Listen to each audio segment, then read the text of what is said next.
So I'm Latoya Wallace. I am 33 years old, young, and I am a mother to an amazing three-nager named Taj Thomas. That's my heart. My topic, or what I'm here to talk to you all about, is on divorce, how it affected my life, not just my life, but pretty much those around me as well too. A little bit about me. I actually came from a two-parent home that eventually they also divorced. And I was probably around the age of maybe 10 when that happened. And for me, I didn't feel like it ever affected me, but I do, as time went on, internalize a lot of things. So for me, I was like, oh, that will never happen to me.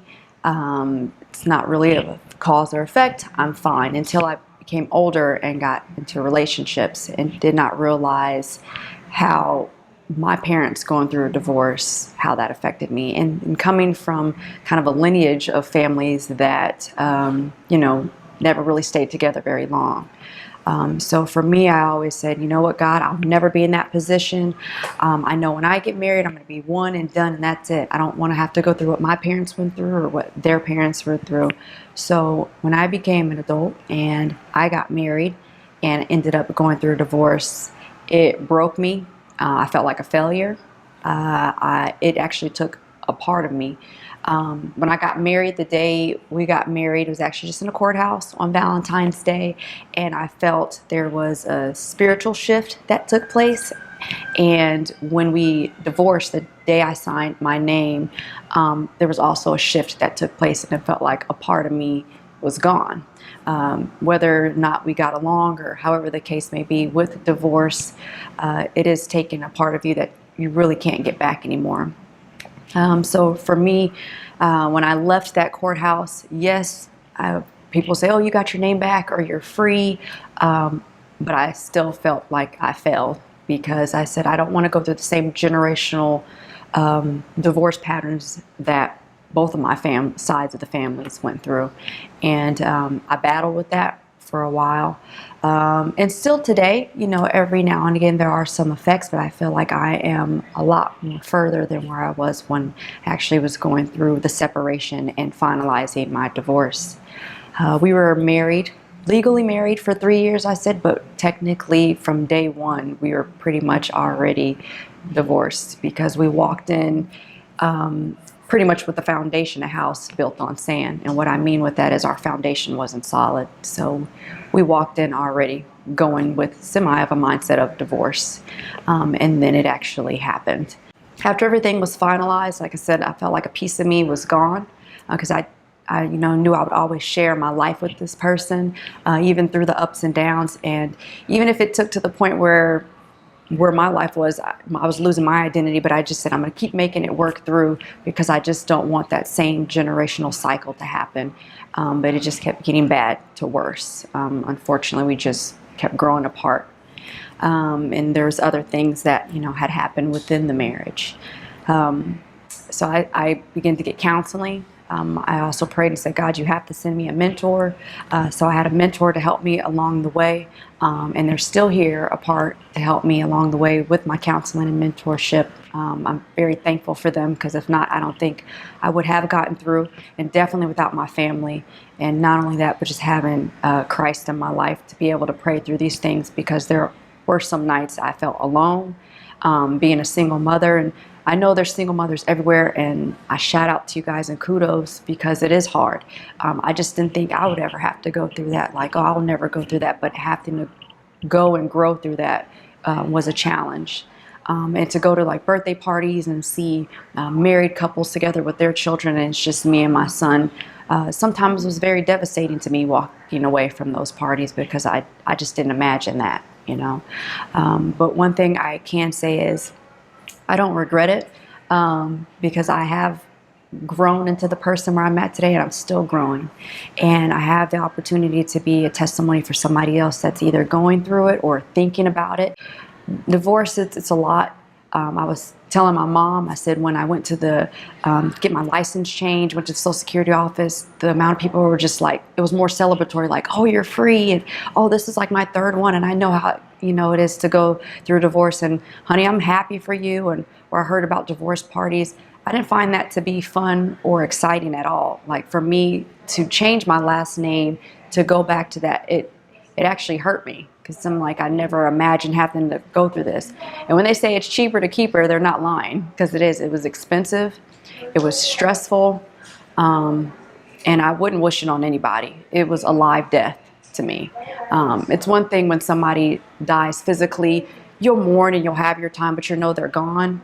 But when they're alive, especially when you have a kid that's involved, you still have to see them every day. You still have to, interact with them. And my son, like I said, he's 3, and we still have a long way to go. So I will still have to interact with his father. And I would say that we are at a better place now where we can co-parent. But you don't think about those things when you go through a divorce, that there will be the other person. So I had to deal with that, meeting the other woman, and co-parenting. It was a challenge at first. I actually, did break down, because it's like, I don't know how, God, I'm going to get through this. Now I have to deal with someone else being around my son, and entrusting her that she will take care of him. And when that time comes around, and for me, like, he's going to have to entrust that I have the right, man around our son. When you're going through a divorce, you don't think about those things. It's just right at that moment. One of the biggest things going through the divorce, because at that moment I started to become bitter, very angry. So at that time I just was like, no, this is how I want it to be. And you're not thinking, everything is all emotionally based. But yet we still have a child there that, although he couldn't talk at the time, he still can feel all that energy. And I do credit one of my best friends to say, Toya, when you go into that courtroom, please don't go in there being another bitter black woman or just another bitter woman. Like, just allow him to still see his kid and things. But at that time, I didn't think about those things. I just wanted to feel I was hurt.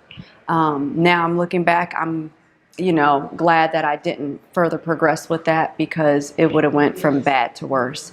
Like I said, we are at a place where we can co-parent, we can enjoy our son together, and just definitely be able to just come together. And even with his girlfriend, I'm very excited that I can talk to her, or we can come together for our son. At the end of the day, it's about him.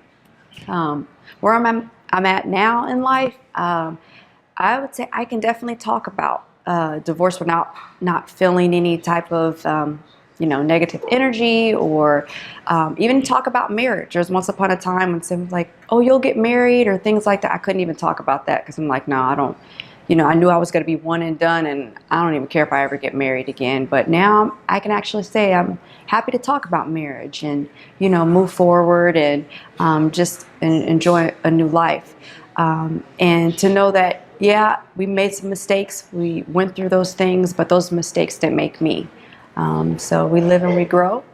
And I'm excited about where this next venture is going, and to be able to help others heal through these things. And when God does send me that husband, we can sit and talk about these things with other couples that are either considering divorce or newlyweds and things like that, to prevent them to have to go through these things. So I'm excited. Hello, my name is Mayola Anderson, and I will be speaking on domestic violence and/or abuse. I was introduced to domestic violence at a young age through my mother, which was in some very toxic, abusive relationships. We'd come home days where she'd have black eyes, lots of bruises, sometimes even broken bones, things like that. And over time, it got so bad that when the fights would start when we were there, and so I would jump in it, and I would grab anything that I could find to get him off of her. Either I would hit with bats, bottles, irons, anything. Grab knives, cut. So over the years that got into from one relation to the next. And as I grew older, I kept saying, when I get older, I'm not going to be in that kind of relationship. I will never let a man beat on me and do that kind of stuff. Well, Lord to behold, I did get into some toxic relationships with abuse. However, most of it was because of the fact that over the years, I had been making my mind say that I will never just let a man whoop me, beat me, those kind of things. So when it came my time to be in toxic relationships, I found myself grabbing things, getting knives, especially that was my favorite, is knives, to grab a knife and cut, do those kind of things to get them up off of me or away from me. But I would say, I'm not going to let no man just beat on me. I've been fighting grown men all my life, so I wasn't going to allow one to just beat me. So, of course, that's where I got the more courage versus anything to fight back, to keep doing that. And a lot of times I stayed in a relationship because it would get worse as I tried to get out of the relationship. I had a relationship where I would be fighting every time I went outside because they thought I was going to do what they were doing, whether it was cheating, those kind of things. And so whenever one person is doing it, they assume the other one is to get the guilt up off of them. So, of course, we had to fight because if anyone spoke to me, said hi, whatever, that meant I had to be sleeping with them, having sex, those kind of things. So I ended up fighting at nightclubs, at the parks, all of these things. In that relationship, finally was able to get out of that relationship. And of course, I came to another relationship, which this one was toxic, and it seemed as though with fights going on and just arguing and everything. And as much as I tried to keep it away from my family and out from in front of the kids, sometimes it did happen. But I took a lot more because I didn't want the kids to see all of that. So I would take a lot more of abusive, whether it was violence or if it was the verbal abuse, but because I didn't want anybody to know, so I stayed in situations a lot longer than I should have. With the kids' sake, or because I had his kids, so I didn't want them to, to know how bad it was. So I'd smile, I'd do all those kind of things. And although he would be out, he would do drugs, he would do cheating, and when I would get him to be out of the house, it was a lot worse because he would break into my house when I'd leave to go to work, steal stuff. He would catch me in and out of work. If I come from work, he'd jump out of the bushes, he'd jump out, come around the corners. It was like a real stalking situation. And it all just kept building up and building up as much as it got. And then one day it was so bad that I just had enough. He was supposed to pick me up from work one day, and he didn't, and I didn't find him on my car the whole day. All this, I went out looking for my car, couldn't find it.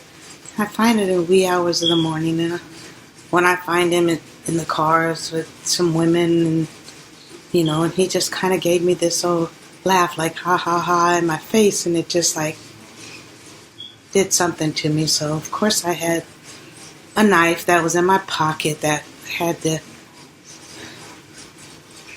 kind that you have your hand grip, so it just like fit right in my hand. And when he smiled one time, I just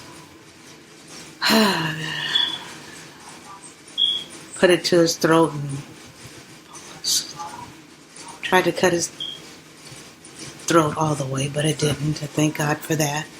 And no one could have really stopped me. I had my sisters, and then they would call me even from long distance, and oh, he's not worth it, it's not worth doing all this. But when you're going through and so much has been built up, that doesn't, you hear it, but it don't register. And even though as bad as it ended up being, after it happened, I felt so much pressure that I didn't know was on top of my shoulders. And long story short, I ended up getting a record, which still haunts me to this day. And it is 24 years that that has happened, and some days it just still haunt you. And to know that that person out there is able to live a life with, not knowing what they have done and not, and it took a lot. Once I was away from it, I could say, yeah, I wish I had got away so much sooner. I wish I had never done this. I wish I could have never done that. But to be able to go through what I went through and to be able to maybe one day help somebody else that may be in that situation, to know there is a way out. If you talk to someone, don't be afraid. Don't hold it in. Don't be ashamed. Reach out and talk to someone. Let someone know what you're going through and that you may need help. Don't let your pride interfere with whatever you're going through, because you deserve better. Hey, my name is Coach Tiara Curry, and I want to talk about bullying today. So bullying occurred in my life at a young age. I was in the foster system because my mom was on drugs and my dad wasn't around. So I started staying with the foster family, and they weren't always able to get me to certain things I needed. So if you go to school, you don't have name brand things on, you get bullied and picked on in the restroom, lunch, even in the classroom. And so that affected my confidence as a child and as a teen. It affected my self-esteem, and it really just hurt my personality. I was always afraid and wondering what I had to deal with the next day that I went into school, and always insecure, wondering if what I'm wearing is okay enough. I've even had a young lady tell me in elementary, if you don't wear your hair like this, or if you don't wear pants to school, I was going to beat you up. So it started to get physical as well. And I want to just say that if you are a person who's being bullied, just know that what you're doing is enough. Just know that it's not your problem. It's the other person's issue. And try not to let it affect you. And if you are the one that's bullying, I would like you to know that every time you talk down on a person, you're hurting them, and you're hurting their self-esteem, and you're hurting them as a person. Because of the bullying, I did try to commit suicide a couple of times while I was in elementary. About around age 8 or 9, I tried to do different things, but every time I tried to take my life, God allowed me to live. So that let me know at a young age that I still had purpose. So never take your life if that's something that you've been thinking about, because that's not going to solve anything at all. People are still going to talk even when you're dead and gone. So if bullying, if you're a parent watching this, talk to your child about being bullied, or they may very well be the one bullying. Because if you don't deal with that, they're going to grow up and be insecure, bullied teenagers and adults. And it can roll over into your relationships, because as you get older, you're going to settle for people who treat you the same way that you're used to being treated all of your life. If I had a chance to talk to 8-year-old Tiara, I would tell you that you are beautiful. From your full lips that people talk about, from your humongous forehead everybody talks about, to the length of your hair and even the complexion of your skin.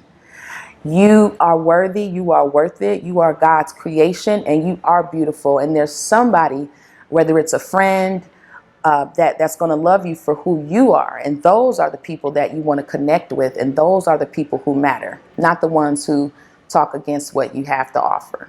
You were born that way. It's nothing you can do to change it. So even if you get surgery to try to change it. You're still going to be that same person deep down beneath all of that. You got to love who you are from the inside out and work with whatever you have. You just have to build up that confidence. So my name is Devin Williams Jr., also known as Mr. Motivation. I've been doing motivational speaking for 8 years, and I'm also a certified life coach.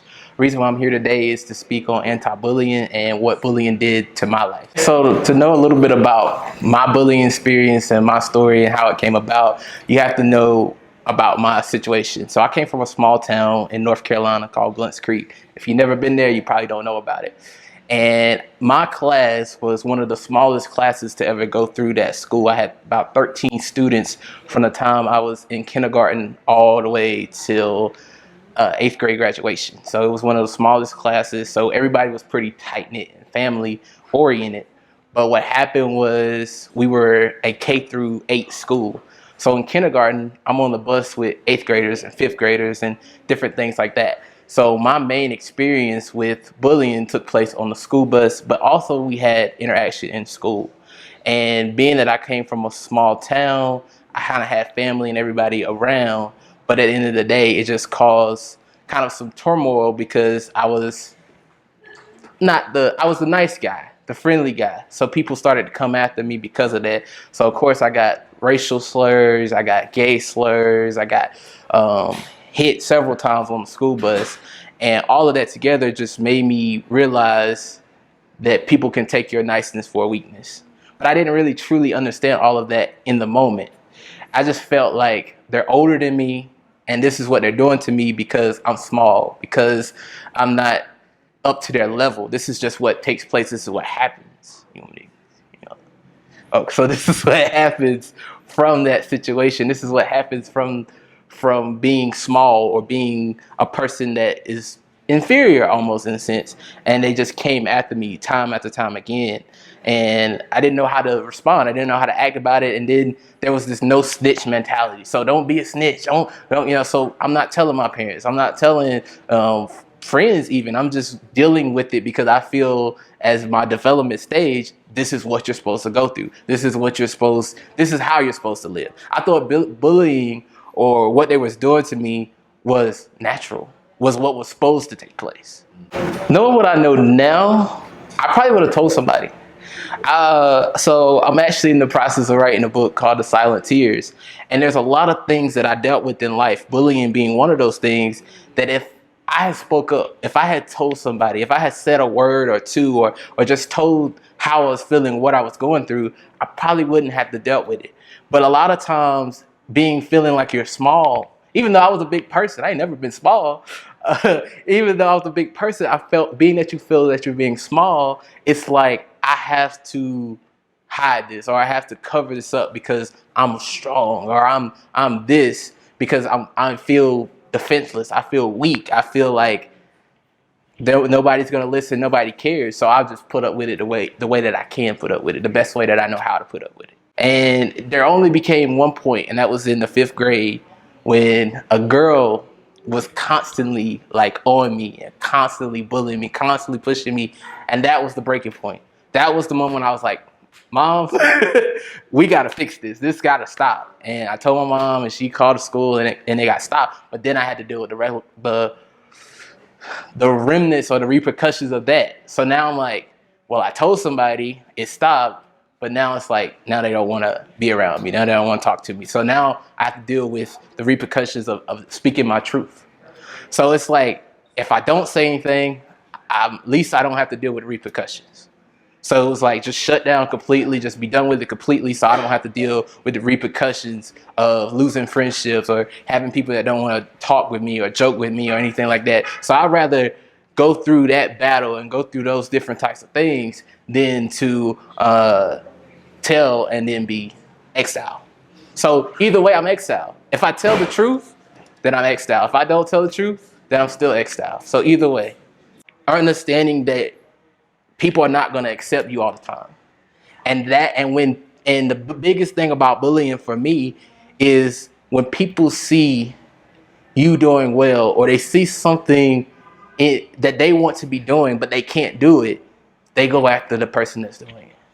That's what true bullying is. I'm not beating you down. I'm not calling you names because I don't like you. I'm beating you down and calling you names because I like what you're doing and I want it to stop because I want that for me. So what I would say is learn how to first love yourself. The biggest thing, and I was actually looking over this earlier, the biggest thing is, who do you think you are? Know who you are and be confident in yourself. Now, that's not going to stop people from talking about you. That's not going to stop people from coming after you. But what it does is now you know who you are. So when somebody calls you ugly, when somebody says that you're dumb, when somebody says you're stupid, when you know that you're smart, when you know that you're handsome, when you know that you're beautiful, you don't have to worry about what they're saying because you know who you are. And that's the hardest part to combat with bullying for me is when you don't understand who you are, when you don't understand your identity, you don't understand your self-worth, then you'll take what people say and you'll take what people do and you allow that to tear you down. You allow that to isolate you. You have to understand who you are as a person so that you can move higher and move through that. So if you're dealing with people picking at you, people calling at you, understand who you are first. But secondly, speak up. Don't allow a bully to be a bully. I don't care what people are going to do afterwards, what people say, the no snitch mentality or whatever. Speak up because things like this have to stop. Because if they stop bullying you or they move on from you, now they're going to move on to somebody else. And that person needs help the same way that you need to realize who you are. That person needs that same help in their life moving forward because a bully has great energy and great power. They just don't use it for the right reasons. So if you're in a situation where you're being bullied, speak up, but know that whatever they're saying about you or whatever they're posting about you is not who you are. Understand who you are. My name is Shamika Milward. I got into homosexuality probably at the age of 18. I was actually between 17 18, I was actually seduced in it. I was never, I didn't have the story of being molested or anything like that. I was kind of seduced into it. So I dibbled and dabbled with that a little bit. That wasn't the cause of my divorce. That wasn't because, a lot of people always ask me that. Well, was that the reason why you got a divorce is because you like women?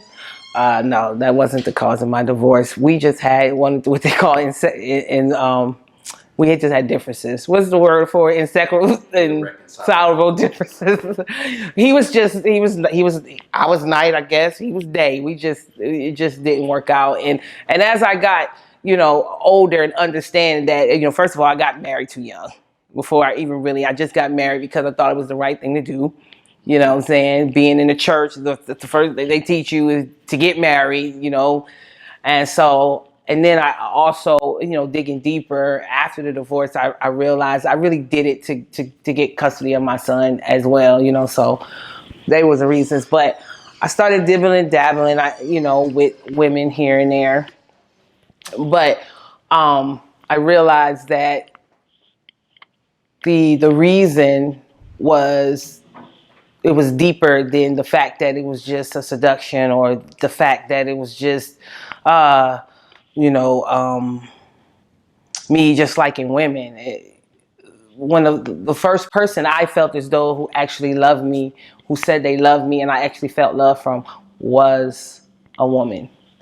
And that is where I started going into being in a relationship because, first of all, the root of any type of homosexuality or any type of drug or any type of anything, the root of it is lack of love and rejection. You know what I'm saying? My mother wasn't the type to hug me. I didn't know my father. Still to this day, I don't know my father.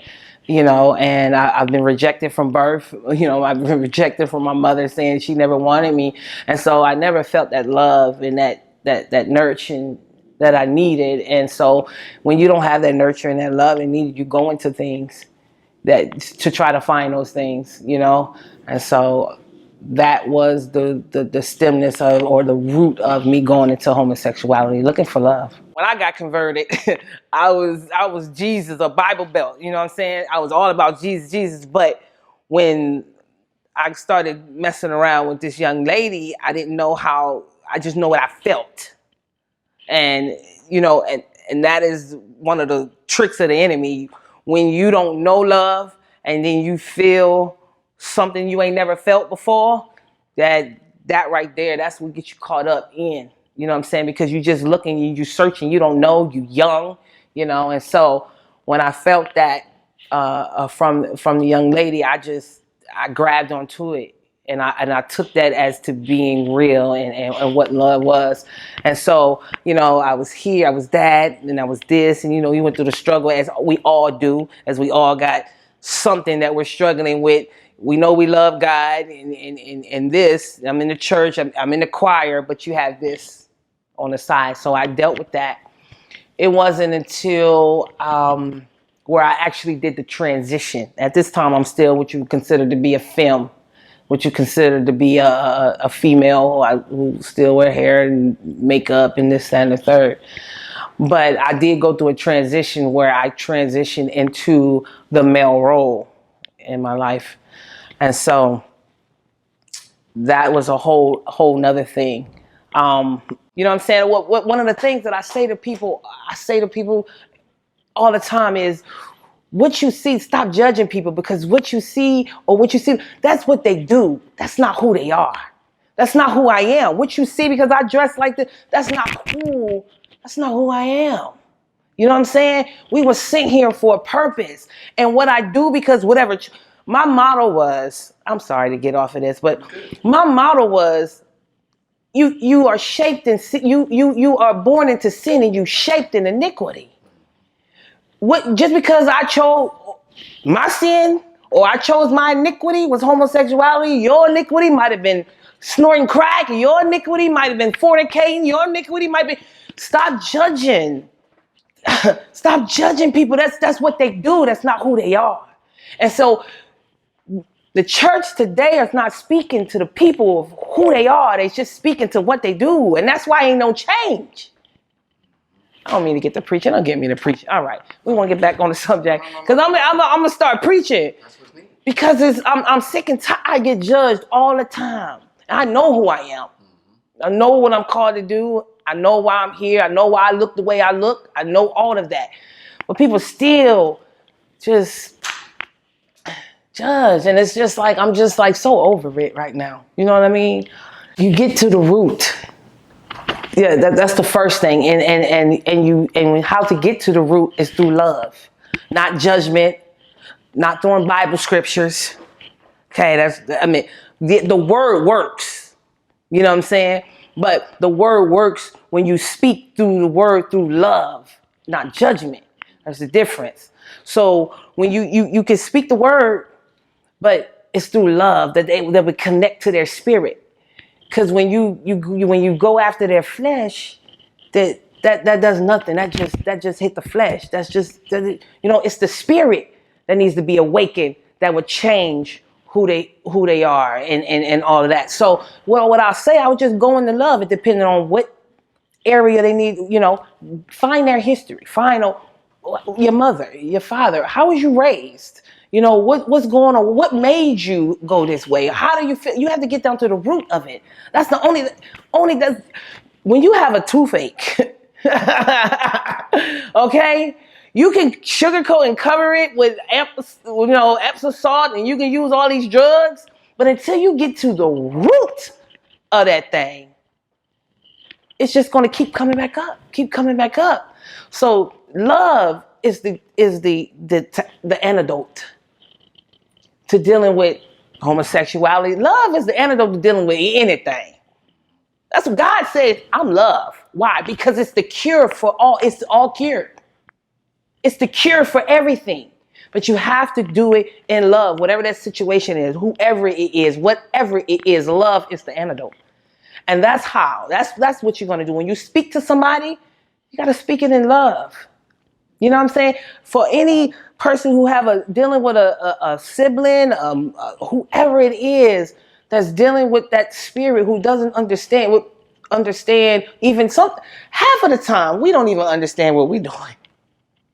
We don't even know why the way we are, or why we feel the feelings that we felt, or this, that, and the third. You know what I'm saying? It takes God and revelation to show you why and who and this and that. And so love is the key to dealing with any type of situation, not just homosexuality, drugs, addiction. Find the root on why they don't drugs, and then you will find them.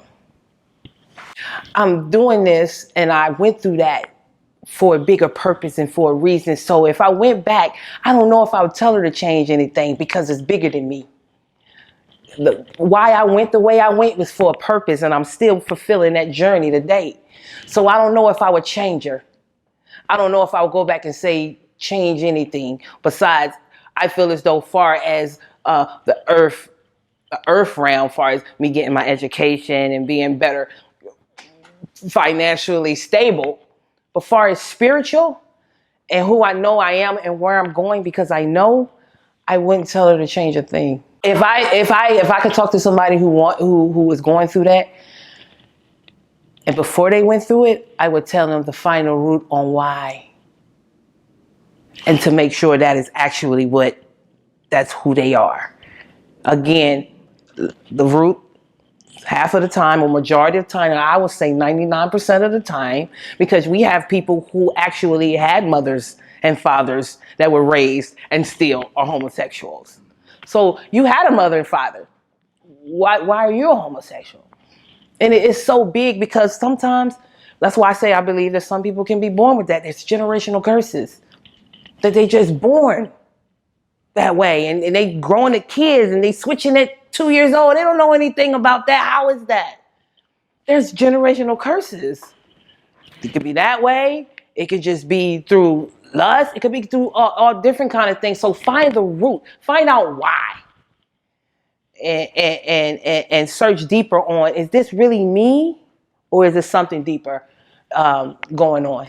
I would say find the root. Try to find the root of it, because you can get caught up in the feelings and the lust, and I've never felt this before, and that's where it drives you to another place. You know what I'm saying? Then some people get there and be like, this ain't me. They get a snapback. You know what I'm saying? So I would just say find a root. The root of why. But that you can't find the root without God, though. Okay. The devil would never tell you the truth. He would never tell you the truth. He's a liar. He's the father of lies. So I would say, but you have to have a relationship with God to find out.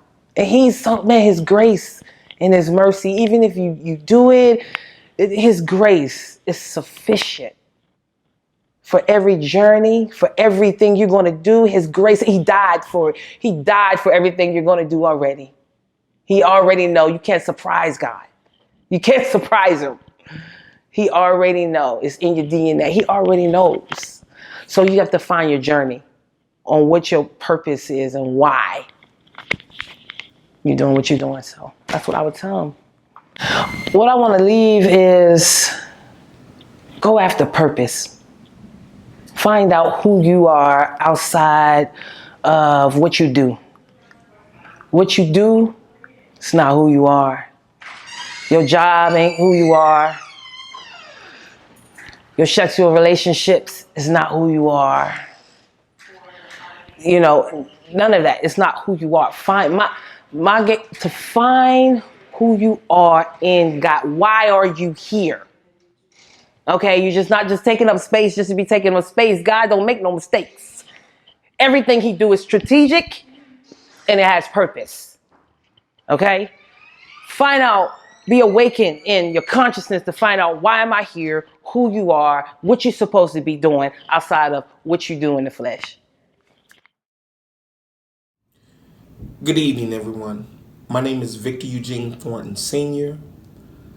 I'm a veteran of the United States Army, and I am 53 years old. I grew up in Chicago, Illinois, with a single parent, a mother, and two brothers. We were very poor, yet we were rich because of the love of my mother. We didn't seem poor. She did the best with what she had and with what she knew. She raised me to pray to God. Even though I didn't really know who he was when I was little, but as I grew, I sensed him. We ate together as a family every day. You ate what she fixed, and if you didn't eat it, you would sit there all night until you ate it. You had chores, you washed dishes, cleaned the floor, the table, you cleaned the house.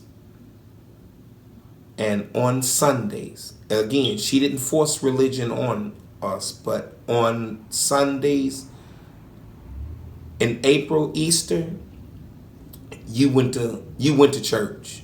That was mandatory. I must say that my mother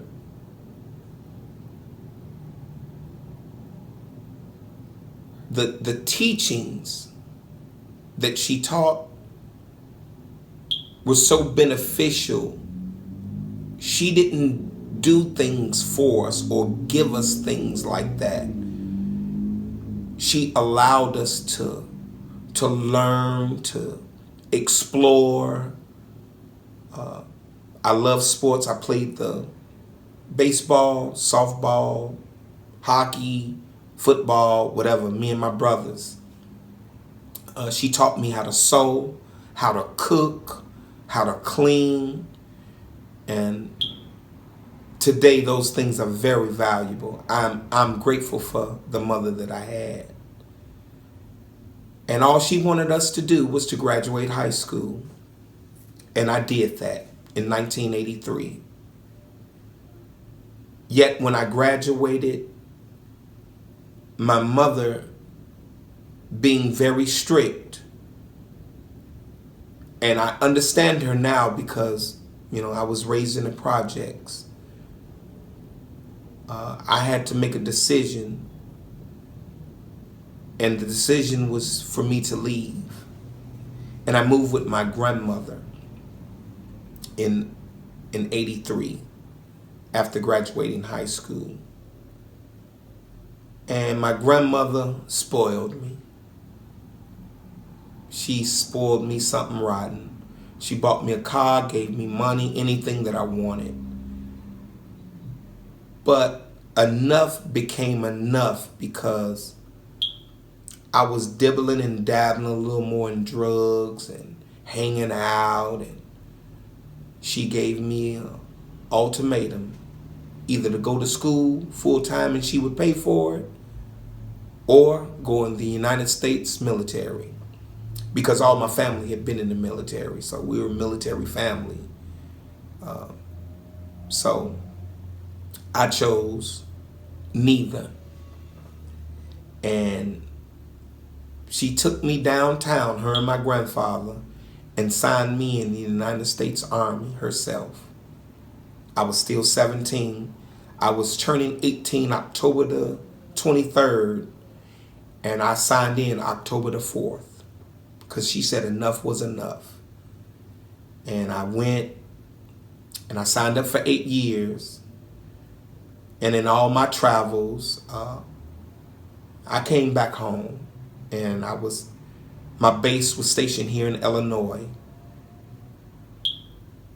And I just found myself more and more being pulled to the street life. The drugs got deeper. I started using cocaine and selling it and just hanging out. And then the jail time started coming. I would get locked in the county jail and get out and get an I-bond, or my grandmother would bond me out, or the military would come and get me. But again, I run things in the ground, and enough became enough. And in 1991, the military told me that they were fed up with me, and a judge sentenced me to 6 years in prison. That was in 1991. I got out in 93, because in Illinois you do half of the time that you are sentenced to. I got out in 93, and as I was released, I come to find out that my case had been overturned by the Supreme Court. So now my status with the United States military had been restored. So now I receive an honorable discharge because I was wrongly convicted. I then continued doing what was wrong. 3 months after me being released, I was back in the county jail with another case, and the charge was burglary, attempted burglary to a residence. And I was guilty. I told the judge I was guilty. I did it, and he gave me 5 years. So I did 2.5, and I was released in 1995. So after being released, I was doing okay. Got me a job, still doing drugs here and there, not as much, but I wasn't living correctly. And on December the 25th of 1998, my mother passed away, and I lost it. I was out of my mind. She left me a nice, considerable amount of money. I threw it all away to drugs and just wrong living. And I found myself back in the county jail. This time, it was an attempted burglary to an automobile that I had just jumped into running from the police. Don't know why I was running from the police, but, well, I do now because of the wrong living. I thought they were after me. And a judge gave me 20 years for that. So in 98, I was sentenced to 20 years in the Illinois Department of Corrections, which you do 10 straight. And I was angry. I was so angry. And upon my entering prison, the officers would say certain things, degrade me, and just say things that fueled my anger. And they labeled me as aggressive. So in that labeling, I was placed in solitary confinement for 3 years. So in that 3 years, about my 3rd month behind a steel door with 3 steel walls and a little chuck hole where they gave you your food, about 3 months in, I was approached by God. And he revealed to me that the reason why I'm there is because of my own doing, but he had to intervene because I was hard-headed. I was not listening, and this is the only way that he could reach me.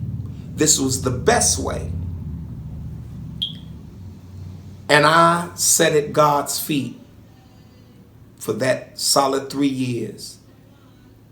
Every day, 24 hours a day, I sat in that cell. And we compromised, as those were his words. We compromised. And I came to my senses. And I asked him for forgiveness. And he did. And I made a vow that if I made it out, because a lot of people were dying, to my left, to my right, it had me so frightened that I wrote my sister and I told her. And she wrote me back with Psalms 91. I'll never forget it. And I held on to that scripture.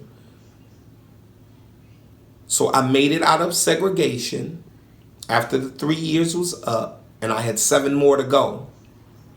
So they shipped me to another prison, and I made my way to the prison kitchen, and I started cooking for the prisoners. So every day I would get up and cook breakfast and start the lunch, and then I was off. So I did that every day for the 7 years of my remaining time. And time seemed to go pretty fast. Not too fast, but I felt the 7 years, yet my body did not feel it. My mind didn't feel it. Because at the same time I was renewing my mind. Just working on my whole being, my flesh, my spirit, my soul.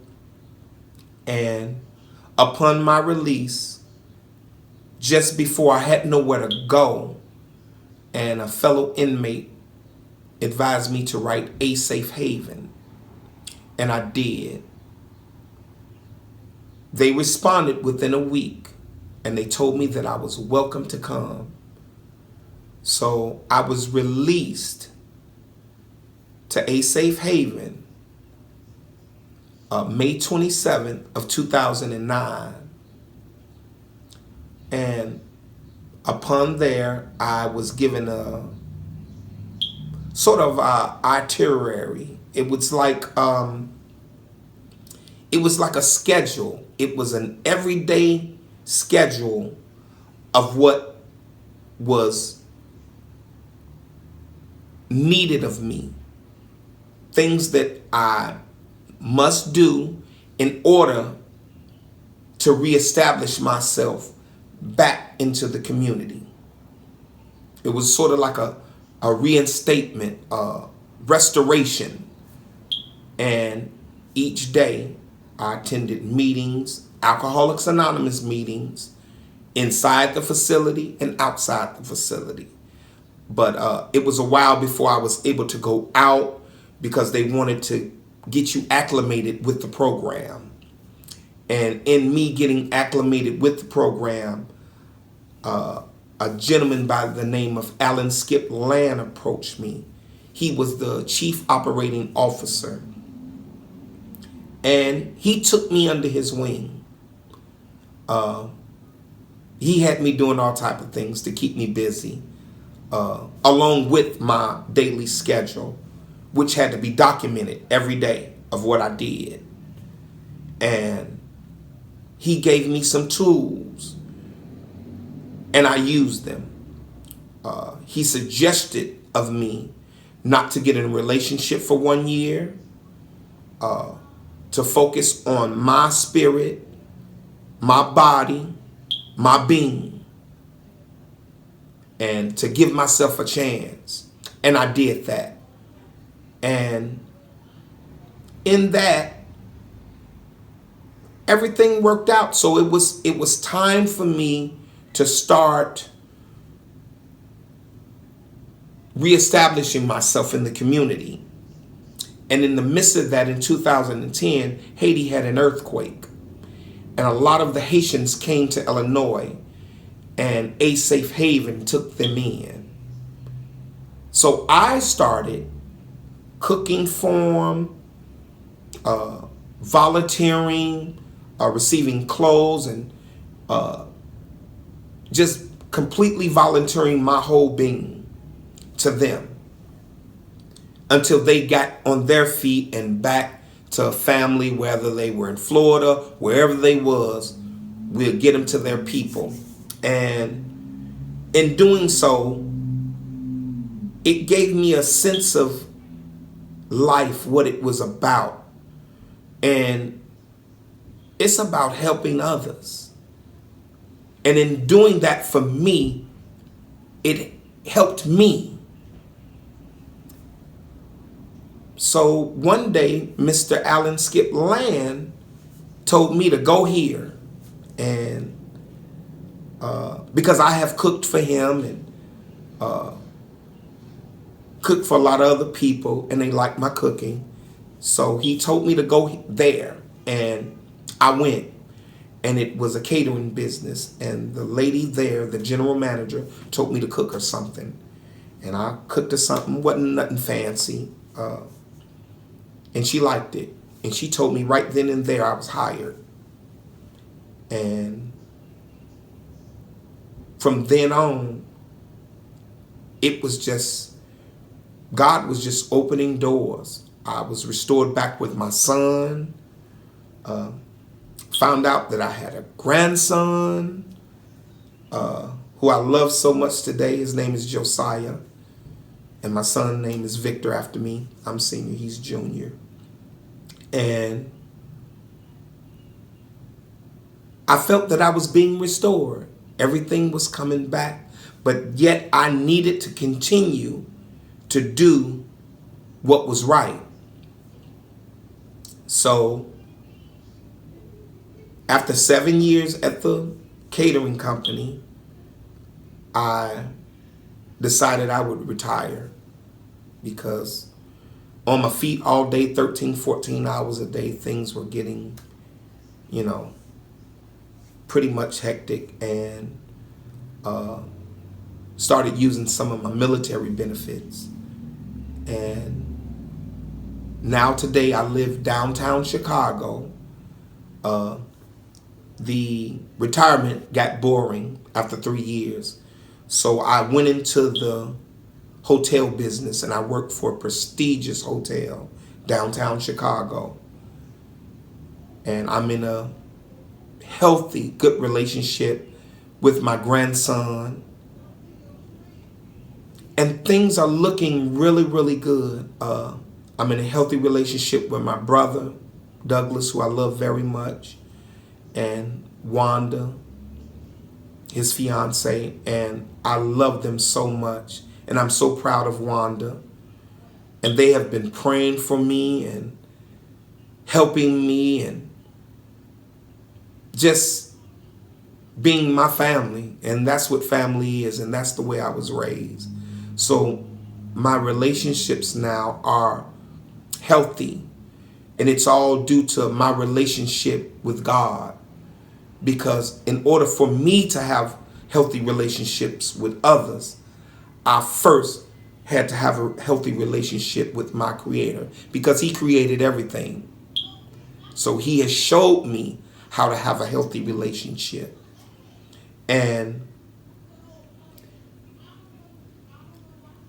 I just wanted to say that I can go nowhere but up from here with God, because I'm nothing without Him. I want to stress that and let everyone know that without God, you are nothing. So I want to thank you, bless you, and I hope to see you all soon. Thank you.